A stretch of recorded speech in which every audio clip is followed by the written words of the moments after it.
আসসালামু আলাইকুম। আশা করি আমার ইঞ্জিনিয়ার ভাই বোনেরা আপনারা ভালো আছেন। আজকে যে বিষয়টা শেয়ার করব সেটা হচ্ছে সিবি এবং রিজুমি। আমরা অনেকেই আছি, ইদানিং অনেকে আমাকে প্রশ্ন করতেছেন যে ভাই সিবি এবং রিজুমির মধ্যে পার্থক্য কি, অথবা এসওপি বা কভার লেটারের মধ্যে পার্থক্য কি, কোনটার সাথে কোনটা আসলে যায়। দেখেন, আমাদের বাংলাদেশের প্রেক্ষিতে আমরা যারা জব করি বা শুরু থেকে আমাদের সিনিয়র থেকে হোক বা আমরা যে পরিবেশে আমরা চাকরি করি, আমরা শুরু থেকে একটা বিষয় লক্ষ্য করি, সেটা হচ্ছে আমরা সিবি নামে কিন্তু সবাই সচরাচর জানি। এমনকি অনেক সিনিয়র লেভেলে অনেকেই আছেন যে সিবি কোনটা বা রিজিমি কোনটা এটা ওনাদেরও একটু বুঝতে সমস্যা হয়।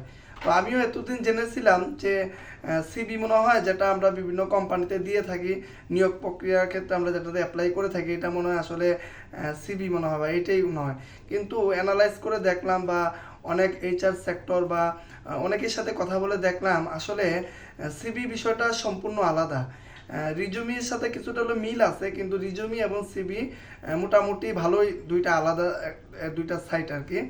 তো ঠিক আছে, আমরা এই বিষয়টা আজকে আলোচনা করব, যেহেতু অনেকে আমাকে প্রশ্ন করেছেন। দেখেন, সিবিটা হচ্ছে হায়ার এডুকেশনের জন্য।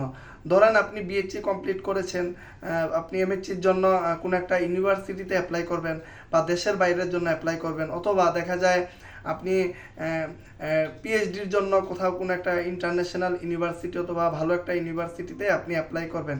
তখন কিন্তু উন্নত দেশগুলোর যে সিস্টেমটা, আপনার যে সিবির মধ্যে আপনার প্রজেক্ট, আপনার থিসিস, আরও আপনার যে পড়াশোনা থাকা অবস্থা আপনার যা যা অর্জন করেছেন, এই গুরুত্বপূর্ণ বিষয়গুলো আপনার সিবির মধ্যে দেওয়া হয়, যাতে করে আপনি অ্যাপ্লাই করতে পারবেন। সিবি আপনার কয়েক পেজে হয়, 3 পেজ 4 পেজ, এটা আপনার পড়াশোনার অ্যাক্টিভিটিস বা পড়াশোনার যে প্রত্যেকটা বিষয়ের উপর নির্ভর করে। ঠিক আছে, আপনার প্রজেক্ট থাকবে, আপনার থিসিস থাকবে, আপনার বিভিন্ন গুরুত্বপূর্ণ 1 মাস বা 2 মাসের বিভিন্ন অ্যাচিভমেন্ট থাকবে, এক্সট্রা কারিকুলাম যেগুলো থাকবে, ওগুলো আপনি সিবির মধ্যে দিবেন, দিয়ে বিভিন্ন হায়ার এডুকেশনের জন্য আপনি অ্যাপ্লাই করবেন। এটা হচ্ছে মূল বিষয়। আর এটার সাথে আমরা এসওপি দিব। এসওপিটা হচ্ছে আপনার যে কভার লেটারের মতো, আপনার যে সংক্ষিপ্ত যে বিষয়গুলো আছে, আপনি যে একটা ইমেল করবেন, ইমেলের ক্ষেত্রে তো আমরা শুধু পিডিএফটা, আমাদের পিডিএফের মধ্যে কি থাকবে, এই সিবির পিডিএফের মধ্যে আমাদের যে শিক্ষাগত যোগ্যতা, আমাদের থিসিস বা প্রজেক্ট, যে এক্সট্রা যে কারিকুলাম, এগুলা থাকবে। তো এগুলাতে আপনি সংক্ষিপ্ত আকারে নিজেকে তুলে ধরার জন্য আমরা এসওপি ব্যবহার করি। এটা কভার লেটারের মতো, ঠিক আছে। তো সিবির সাথে হচ্ছে এসওপি, ঠিক আছে।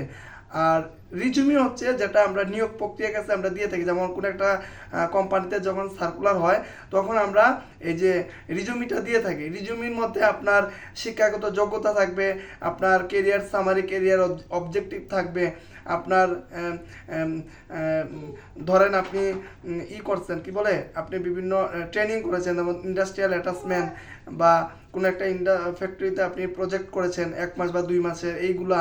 তারপর পড়াশোনা থাকা হচ্ছে যে ভলেন্টিয়ারের যে দায়িত্ব, বা আপনি কোনো এক্সট্রা কোনো অ্যাক্টিভিটিস আছে কিনা, যেমন ধরেন আপনি পড়াশোনা থাকা অবস্থায় আপনি কোনো একটা শোরুমে অথবা কোনো একটা ওয়ার্কশপে কাজ শিখেছেন, এই জিনিসগুলো সিবির মধ্যে তুলে দিতে হবে। তারপর হচ্ছে আপনার চাকরির অভিজ্ঞতা, আপনি যখন যে কোম্পানিতে চাকরির জন্য চেষ্টা করবেন বা আপনার যখন অভিজ্ঞতা হয়ে যাবে, এই অভিজ্ঞতার বিষয়গুলো আপনার সিবির রিজুমির মধ্যে তুলে ধরতে হবে, ঠিক আছে। তো রিজুমি যারা ফ্রেশার 1 পেজের হয়, আপনার যদি বেশি এক্সপিরিয়েন্স থাকে, আপনি 2 পেজ বা 3 পেজের মধ্যে, যাদের বেশি এক্সপিরিয়েন্স থাকবে, এত কিছু না দিয়ে গুরুত্বপূর্ণ বিষয়গুলো রিজুমির মধ্যে হাইলাইট করবেন।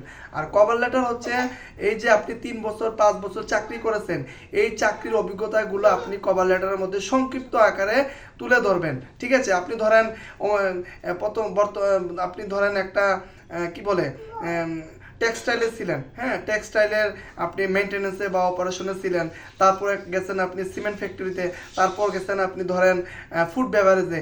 এই যে অভিজ্ঞতাগুলো, এই অভিজ্ঞতাগুলো সংক্ষিপ্ত আকারে আপনি হাইলাইট করবেন কভার লেটারের মধ্যে, ঠিক আছে। তো এই হচ্ছে মূল বিষয়, সিবি এবং রিজুমির মধ্যে পার্থক্য। তো আমরা এখন থেকে চেষ্টা করব এই বিষয়গুলা যারা জানে না তাদের কাছে পৌঁছানো। আমরা এখন থেকে রিজুমি এবং সিবি, এই দুইটা বিষয় আমরা আজকের পর থেকে ক্লিয়ার, যারা আগে থেকে জানেন খুবই ভালো। তো আমরা আমাদের যে আরেকটা বিষয়, অনেকের প্রশ্ন থাকে যে ভাই আমি ধরেন এখন সিমেন্ট ফ্যাক্টরিতে আছি, এখন আমি ধরেন ফার্মাসিক্যালে অ্যাপ্লাই করব। দেখেন, আপনি যখন যে কোম্পানিতে চাকরি করবেন প্রত্যেকটা অভিজ্ঞতার জন্য আপনার আলাদা আলাদা রিজুমি লাগবে। যেমন মনে করেন আপনি এখন কেমিক্যাল সেক্টরে আপনার এক্সপিরিয়েন্স আছে, এখন আপনি ধরেন অন্য একটা সেক্টরে যাবেন, ঠিক আছে? তো ওই সেক্টরে গিয়ে আপনার আরেকটা সেকশনে আপনার অভিজ্ঞতা হইলো, তখন কিন্তু আপনার এই রিজুমিগুলো চেঞ্জ হবে। হ্যাঁ, কভার লেটারটা আপডেট হবে। আমরা অনেকে বলি না যে, আমরা অনেক সময় বলি যে আপনার সিভিটা আমাদেরকে আপডেট করে দেন। আপডেট মানে কি? আপডেট মানে হচ্ছে আপনি নতুন একটা ট্রেনিং করছেন 3 মাস বা 6 মাসের, বা আপনি কোনো একটা কোম্পানিতে নতুন জয়েন করছেন, যারা ফ্রেশার আছেন, আপনারা যখন রিজিউমির যখন আপনাদের অভিজ্ঞতা হয়ে যাবে 3 মাস বা 6 মাস, তখন কিন্তু আপনারা চাইলে এই রিজিউমির মধ্যে এই যে আপনার কোম্পানির নাম, আপনার ডেজিগনেশন, আপনার কাজের অ্যাক্টিভিটি, জয়েনিং ডেট, এই বিষয়গুলো কিন্তু আপনি রিজিউমির মধ্যে আপডেট করতে পারেন। এটা হচ্ছে আপডেট।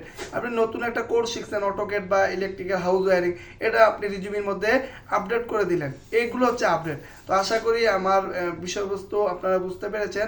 ভিডিওটি শেয়ার করে দিবেন যাতে করে অন্যরাও একটু উপকৃত হয়। ধন্যবাদ সবাইকে। আসসালামু আলাইকুম।